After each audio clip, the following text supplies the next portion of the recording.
So, as you can see by the title, we need to talk about this. And Voltron Season 8.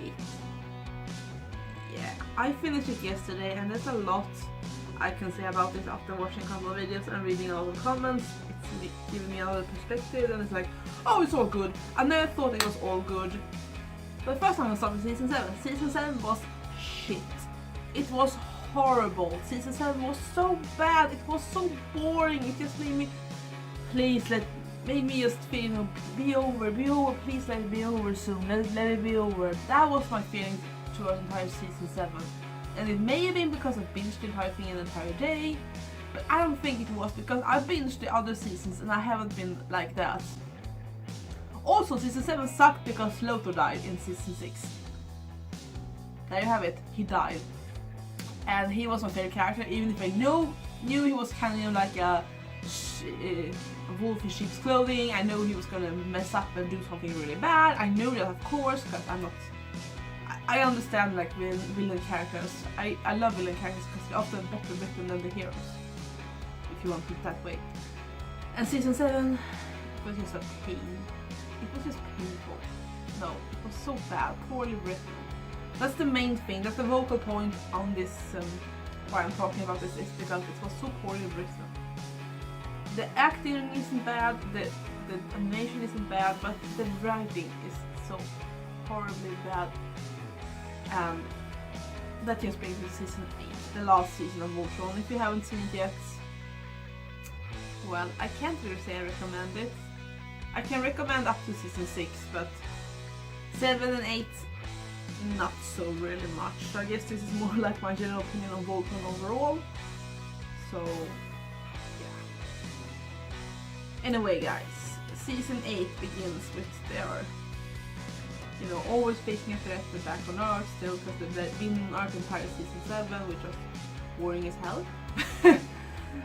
And then there's like this nostalgia trip to the old show. In case you guys don't know, Voltron is a remake of a show from the 80s with the same name and so on and so forth. With the same plot, basically. I don't know, I haven't seen it, so I can't really tell if the plot is exactly the same. I guess it's not, but you know. And there's Pidge watching the old show in her room, and she's like watching her old self, and she's like, I don't sound like that. And then I actually can't say I quite enjoyed the first episode a lot. It was fun, it was light-hearted, but it was also very, you know, a little bit out of place. It felt more like a filler in some kind of way. Even if I didn't really like it. I liked it when the girls went shopping for a dress for Allura. Lance asked Allura not on a date and she accepted like dinner with his family because it's their last night on Earth. It was like it's before they go back into space. Yeah. So that's the thing that's happening. So they went on a date and that was fun when they like, because there's no money, and since there's all of these like alien people, it's just like a trade market. So they trade stuff, and Pidge uses her impression of her old self, if you want to call it that, to get stuff. So like she's like do this thing with her nose, and it's hilarious. And then she trades her autograph for stuff from the from like the merchants and stuff like that. And then they find a dress for Allura, and Pidge has this game that she has traded for, but the shopkeeper says, oh, this costs like 3 good washes of like servitude or something. No, they can't afford it, and he sees the game, and Pidge decides to trade the game for Allura's dress. That's very kind of her. I really wish this episode had focused more on this season has focused more on character development, character arcs, friendships. Because I think that Pidge and Allura, they're really good friends, but it's not really like ever acted out in the entire seasons, in the entire like show overall. And that's really sad because I think they're very team. No, they're not like girly, but I mean Allura is a bit more girly than Pidge. Pidge is that's not her thing. Yeah, and then there's the date, and it goes well, and then Allura and Lance are working in a park, and was like, oh, this used to be so beautiful before, and it's like a big tree and it's beautiful in such a part where she puts her hand on it and heals the entire area and it becomes beautiful again. Very nice. And then he's like, I love you, and then they kiss, and then the robot thingy, who we only see that episode, by the way. This the robot thingy goes up to them and take a picture of them, so it's a very nice picture of them two together. And then I guess they start dating, like, but how do you date when you're like a powder and Voltron and all you want to do is like fake evil space alien monsters? I don't know. Anyway, there's hardly any moments for Allurans in the season, so it's that one time, and then there's the one time when they are, I think it's episode, I don't know which episode, it's like they all float together because it's like, oh, please be over soon. I felt that kind of, because I kind of knew the ending already, which was suck, because it was leaked before it was, the ending was leaked before the season, the ending was on Netflix. Yeah, that's like, oh, I kind of knew what to anticipate, but you know. So yeah, that's that time of the Allurans, and then there is one time when there's like this episode where they do like a documentary what happens in the Atlas and stuff like that, and then it's like, what's it called? Lisavi? She takes oh god, I can't remember this guy's camera. Oh, what's his name? He's one of the pilots with the dreads. Anyway, she gets his camera and she's trying to sneak the sneak shot of Allura and Lars when they're like talking and hugging, and then when they're gonna kiss they turn the camera away. So I mean, that's the only like loving moments, no, like romance moments we get of them, because otherwise they are busy with fighting, you know, it makes sense. So I don't oppose Allurans. I think it's a nice ship. Yeah, I have a couple of ships. You're allowed to have other ships you want, but if you're a sheet shipper or like, if you ship Hinge with anyone, I'm gonna look weirdly at you, and if you ship Shiro with anyone also, I'm gonna look quite, except for Allura, I'm gonna look weird at you. Shiro and Keith, no, seriously, no. What are you, Christian? You're gonna hate me for that, that's fine, you can hate me for that. Everyone's allowed to have an opinion. Okay, ships. Yeah. Where was I? I was talking about Allurans. Yeah, that's the thing. And, you know, I think it feels like the only character who actually got some development in, like, the first episode was Hank. And then he had like a little bit late in another episode, because you know Hank loves to cook, he loves food, he loves like experimenting and stuff like that. In that way we were similar, because I love that too. And it feels nice to see him like do stuff like that, because that's what he's passionate about. And he wasn't just, you know, like if you remember Hank from the beginning, he was like, he was this wimpy guy who didn't want to do anything, and now he's just one of the greatest characters. I think he's the character that has had the most development of all of them, actually. Yeah, I think so anyway. And then there is Pidge. Pidge was sadly reduced to just a technical babbling person. All of her development was like poof, tossed out the window. No, I'm sorry, but that's not who Pidge is. It's like I watched this review of Voltron by that girl Emma, I think the username was. I will link them in the description box down below. And I agree with a lot of what they said.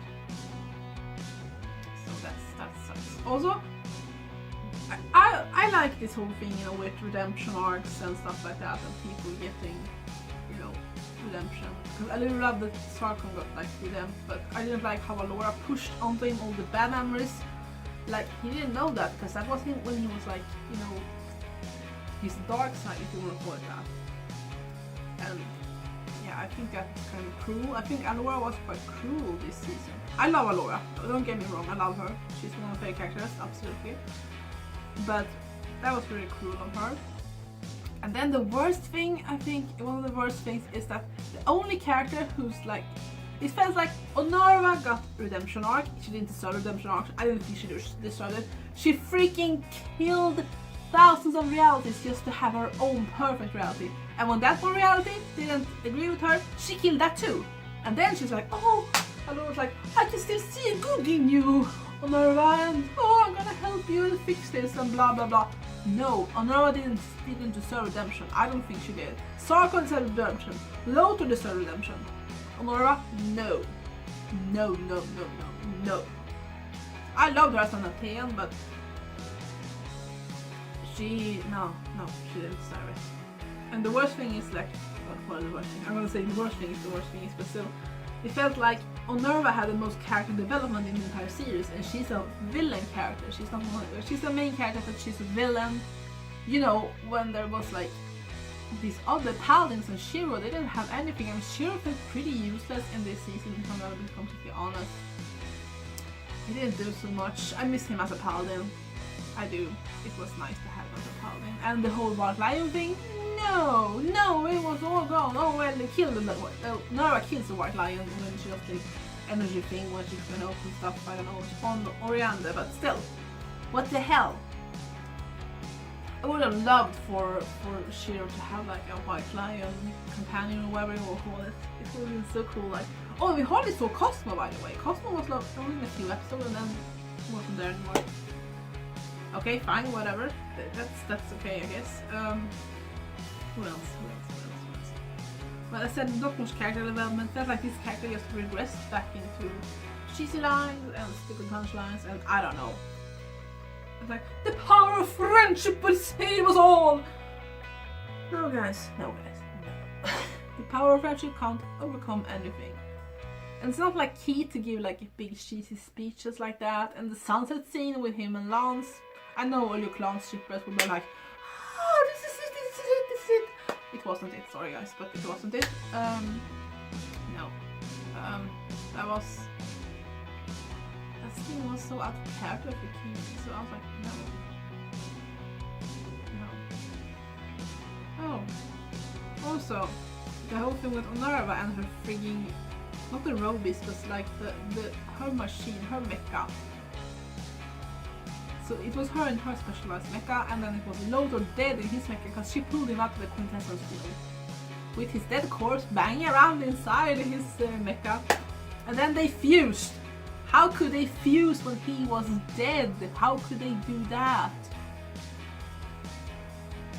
There's so many plot holes and there's so much just weird stuff in this. And of course there were moments when I was like, emotional, because I get really emotional. I get attached to characters both in games and shows and whatever it is. I get really attached to them. And I mean, Allura is one of my favorite characters. And when it was like, oh, when she was saving Allura, it's like, oh, because Allura had killed like all reality was like one. She had killed them all. She was like in the center of the beginning of the universe. I don't know what it was. It was like looking like a tree thingy with a lot of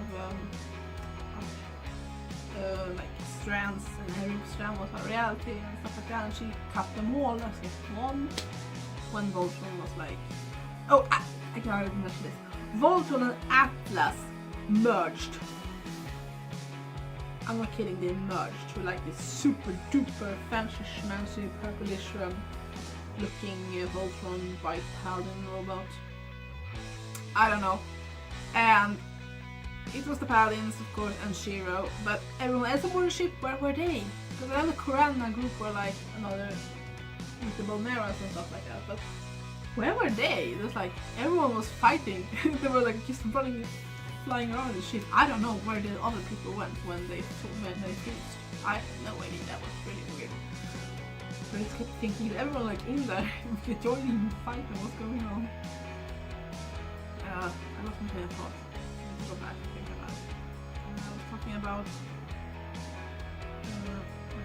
the characters. Yeah, with the fusion between the Nervous and Lothor's mechas. So that was